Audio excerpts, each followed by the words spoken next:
စမ်းချောင်းမြို့နယ်ထဲမှာတိန်းတစ်ထောင်ကျော်နဲ့အခန်းရှာနေတယ်ဆိုရင်တော့ဒီတိုက်ခန်းလေးတစ်ခန်းရှိပါမယ်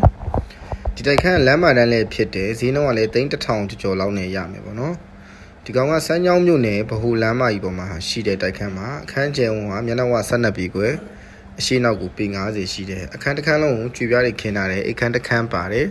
ဘေးပရင်မောက်ပတ်ပတ်လေးနဲ့တန်မန်းတွေအကုန်တက်ထားပြီးသားပါအရှိမှဆိုလဲဝရဏကိုလည်းတန်မန်းလေးတက်ထားပါတယ်decoration ရမ်းပြင်ထားတဲ့အခန်းကြီးတော့မဟုတ်ဘူးဆေးတော့အသစ်ပြန်တုတ်ထားပြီးတယ် kitchen ခန်းထဲမှာဆိုရင်ကြွေပြားခင်းမယ်ကြွေပြားကတ်ထားတယ်လေးပါမယ် kitchen ခုံရှိမယ်ဒီချုံကအိမ်သာတက်စီနေပေါ့နော်သူအဟိုးကျွန်တော်ဆောက်ထားတဲ့တိုက်တွေဆိုတော့နောက်ပြီး emergency လေကားပေါက်တွေပါတော့မပါဘူးဗျပြီးတော့ဒီတိုက်ခန်း BCC မရှိပါဘူးเนาะ BCC မလျှောက်ထားတာပါလူတွေလည်းနေပါတယ်ဆောက်ထားတာတော့အရင်လွန်ခဲ့တဲ့15နှစ်18နှစ်လောက်တည်းကဆောက်ထားပြီးလူနေနေတဲ့တိုက်ပါအခုမှတိုက်တစ်ကိုစောက်ပြီး BCC မရတာ BCC မကြတဲ့တိုက်တွေမဟုတ်ပါဘူးเนาะတခါတည်းရှင်းအောင်ကြိုပြောပြပေးထားတာပါ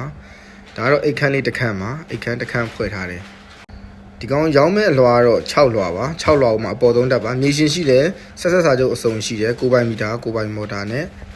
ရောင်းမဲ့လုံးမြေရှင်လက်မှတ်ထိုးပြီးမှာပေါ့နော်ဒီကောင်လေးရောင်းမဲ့စီခေါ်လာတာတော့3220ခေါ်ထားပါတယ်စိတ်ဝင်စားတဲ့လူတွေရှိရင်ကျွန်တော်ဖုန်းဆက်သွယ်ပြီးလိုက်ကြည့်လို့ရပါတယ်ဈေးနှုန်းကလည်းပိုင်ရှင်နဲ့တိတိကျကျညှိနှိုင်းလို့ရပါသေးတယ်အားလုံးကျေးဇူးတင်ပါတယ်